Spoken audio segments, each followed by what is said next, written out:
it for us. Why can't we rally around the person and ensure that we get the person that can really bring democracy, not only democracy, but development into our country? Look at our neighboring country. They are now laughing at Nigeria. I remember in those days, we were a very strong country, and we are very proud to be number one country in Africa. Everybody respects us, but as of today, are we getting it right? And it has to do with our leaders. It has to do with our leaders. So Nigerians need to be patriotic. Even if you can draw back and allow somebody who you think can do it better, let us support that person. I mean, speaking on the election process, one of the things that the masses have pushed forward is the young people also being in the table as well. And during the last administration of President Muhammadu Buhari, he made sure that was initiated and started working. But then it seemed to be, just like my colleague pointed out, the fact that it's really difficult for the young to penetrate, considering the cost and all of that. And until now, it seems like the elders are the ones still ruling the country. So, how can we be able to penetrate this? A difficult situation. It still goes back to the same thing. That is the selfishness of our elites, because we are supposed to be mentoring those that are coming after us. That is, at least if we are providing good leadership, a leader, people should be able to copy a leader, and you are providing for the younger people. When they see, in fact, they will learn from you, and it's like some sort of, oh, I want to be like so and so, and they will want to be like you. And the leader should also will also try as much as possible to ensure they mentor them, because they will take over from these people. But are we doing it? And unfortunately, the youth are also learning from this problem we are having, because as far as they are concerned, that's what they are saying. So is that what we are leaving for our children, our great-grandchildren, yet unborn Nigerians? Is that the country we want to live for them?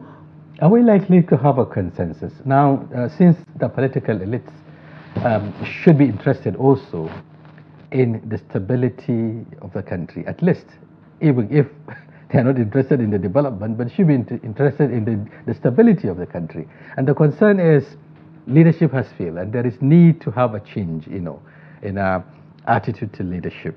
But it appears it's still the same cycle of, selfishness, if I should put it that way. Monies are being budgeted year in, year out, but then it is skewed in favor of the ruling elites. We've seen billions of naira being expended on the legislature, billions of naira being expended on the executive, contracts running into trillions of naira being awarded, but then the majority, that is the ordinary people, are left almost with nothing. So how do we change this narrative? It still has to do with our attitude, because if we put Nigeria first, our country first, we will not do what we are doing today. Because when you say your country comes first, then you look at how you are going to ensure that your country progresses. And if that is the policy, then what we are doing with expanding huge resources on what we are doing now, it should not be the case. Because this money should be invested. This money should be invested to provide job for Nigerians. Do you think the lack of penalty, pursuing people who are caught in the act of corruption and bribery and all of that is the main issue, considering what the president said? He said corruption is fighting back, even though one of his promises was he was going to fight corruption, or he is going to fight corruption. Do you think lack of accountability and transparency is the cause of this circle? Yes, that is, for me, that is it. Because who takes responsibility? If things are going bad, who takes responsibility? It's the leadership. If people are happy, it's the leadership that will be praised. So as far as I'm concerned, nobody can say that why can't we take serious decisions and ensure that we have rules and regulations, we have policies that will be followed, so that all these things can be curtailed. Are we doing it? No, we have the systems that are supposed to ensure that all these things does not happen. And if somebody is corrupt, somebody this, we have how to handle it. Are we doing it? All right, one question I have to ask before we open the phone line for the viewers to contribute. It's about freedom of press. One thing is clear that the press are the only voices of the masses at this point, and that's the only gap that connects between the masses and the governance. But then there's been a lot of attack on, media men, on journalists, whenever they are in the duty of doing their job, even after we pride ourselves as democratic country. So how can we stop this menace where the elites use their power in order to tongue-tie, of course, the journalists in doing their job? Honestly, for me, I think the press should stand their ground. My husband was once a journalist, and I know how they operated then. The journalists should stand their ground because, as you rightly said, they are the voice of the common man. The journalists or the press are supposed to be there for Nigerians, and they should not fear anybody. They should, what is right, and what is wrong is wrong. And the press should take a position because they are the only agency that Nigerians are looking forward to.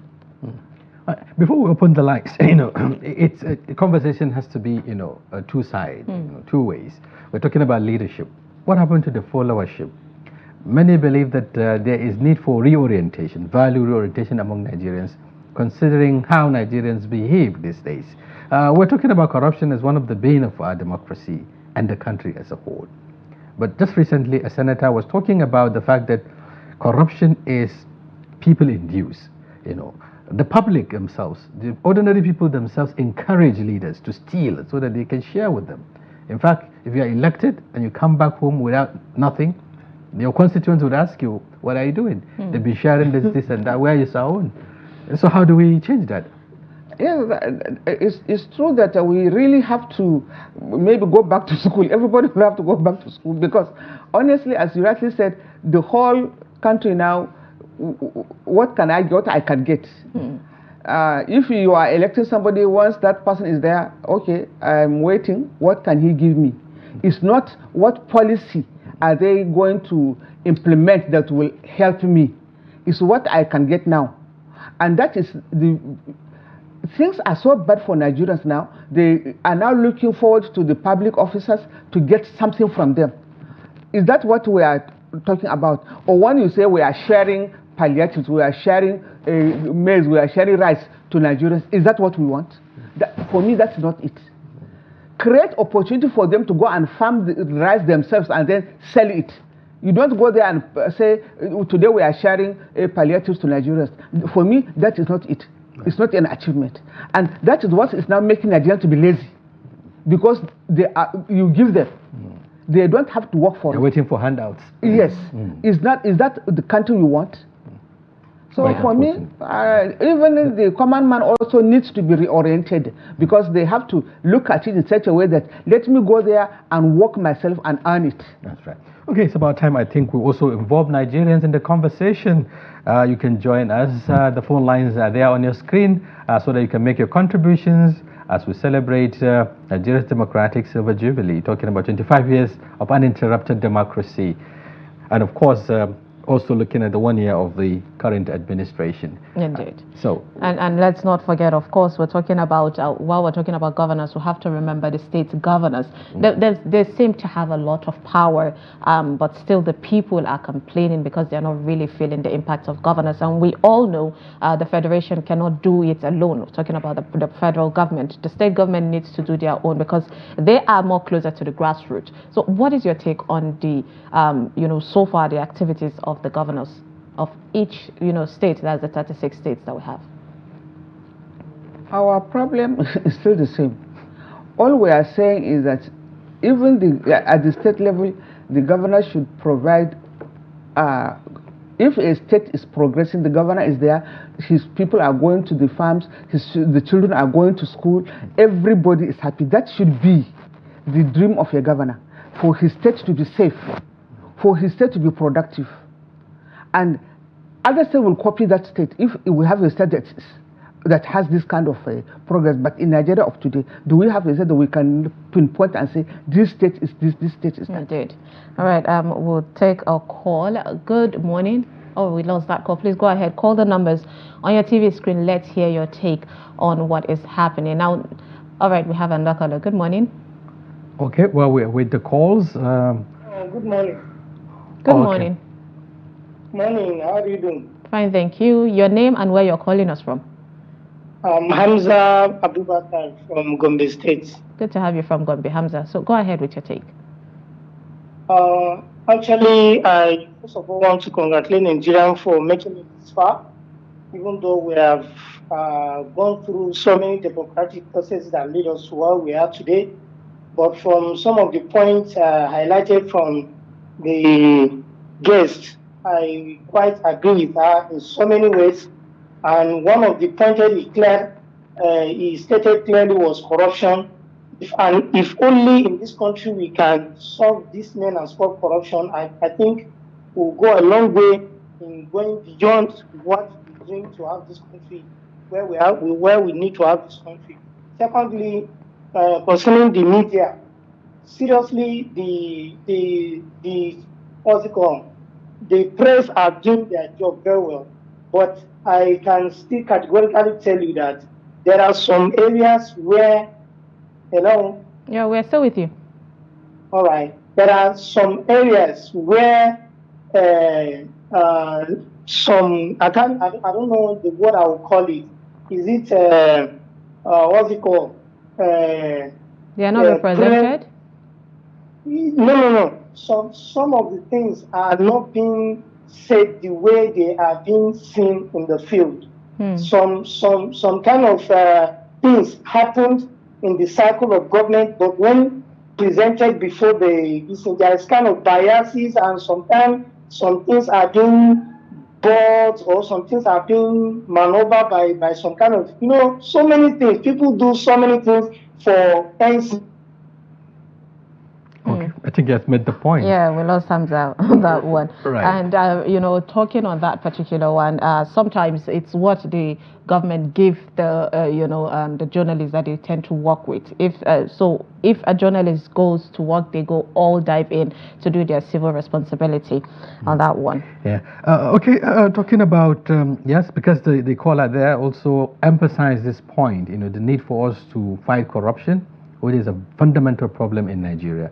Even President Muhammadu Buhari at some point said, if we don't kill corruption, corruption will kill us. And we've seen how badly, corruption is slowing down development in our country. But there are examples elsewhere. Countries who were really serious in fighting corruption, we've seen what they've done. The likes of China, severe punishment, even to the extent of death, making people, to not to even get close to corruption. But in Nigeria, it seems to be a lip service, some would say. We've been talking about it, fighting corruption, but it has not been working. We have a caller. When we return, okay, Haja, I would like to get your take. How do you think, what's your take with the way we are managing this anti-corruption fight? Are we really serious about it? Honestly, we are not.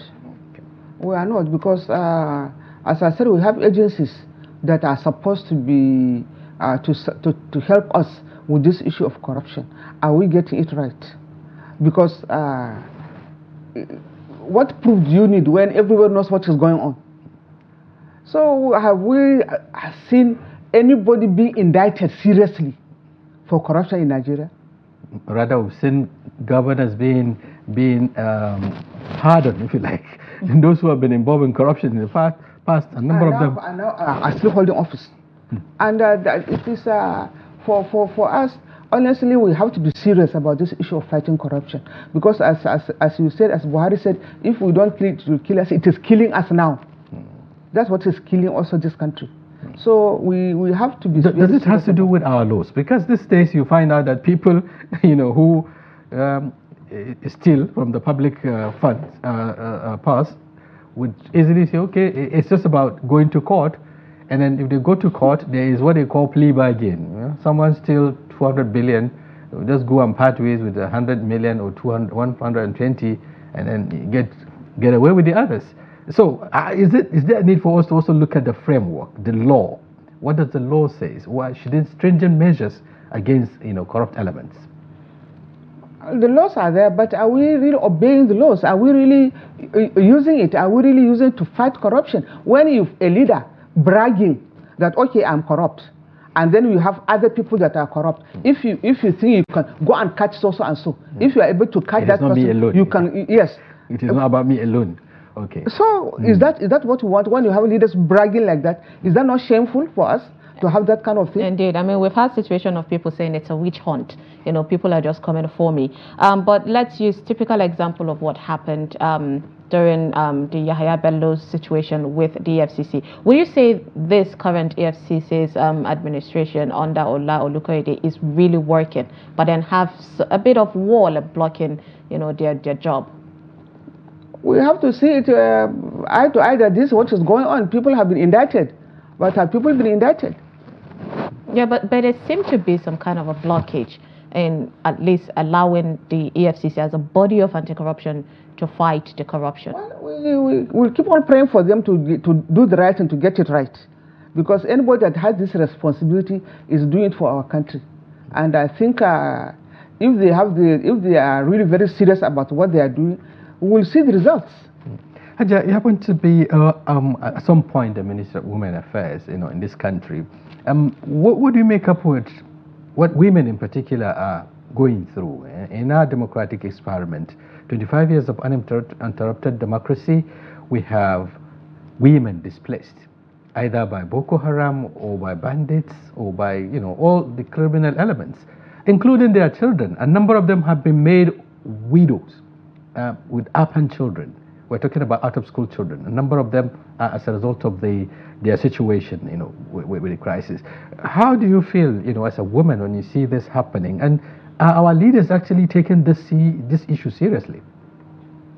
Honestly, our challenges today in this country, I think the women are most affected. Because as you rightly said, as a woman, you have your husband may be a farmer, and your husband cannot go to the farm. And when he leaves the house for the farm, you are worried because he may be kidnapped. You know, the concern is for the women. And as you rightly said, me, if I see these young children on the street, at times I get emotional. You see young children that are supposed to be in school, they are not there. And before you know it, these are the people that tomorrow will be criminals in this country. When we are talking of bandits, these are, if they have good education, they have good employment, will they go and do this what they are doing today? And the people that are suffering this challenge are the women, because it's their children. So as far as I'm concerned, as a mother, we are not happy with what is going on in this country, because it's the women that are most affected. When you are a wife, you are waiting for your husband to bring food money for you, chefane, how we call it. Your husband cannot no longer bring it. It's you that have the problem. You understand? So because you're directly with the children, their children are always there with you. That's it. And when we are talking of our issue of harassment, you have young girls walking on the streets, patrolling the streets, and these young girls are being attacked. Their mothers are not happy. You are at home, your daughter is out, and you are worried what will happen to your daughter. Is that the country we want? Yes. So Nigerian women are not happy with what is going on, and we are pleading with the government to look at this issue, especially to ensure that the women folk in this country are really happy with their country. I mean, we have a report for you now. Since the beginning of the Fourth Republic in 1999, over 170 governors have served across the 36 states of the Federation. According to the 1999 Constitution, a governor is the chief executive of the state. Beyond controlling the executive arm of government, governors manage resources and implement reforms, policies, and programs crucial to the state's development. As Nigeria celebrates 25 years of uninterrupted democratic rule, Trust TV's Ibrahim Ismail examines the power of governors and the progress made since 1999. Take a look. Nigerian governors are among the most powerful and influential people in Nigeria. While in office, they enjoy immunity from prosecution.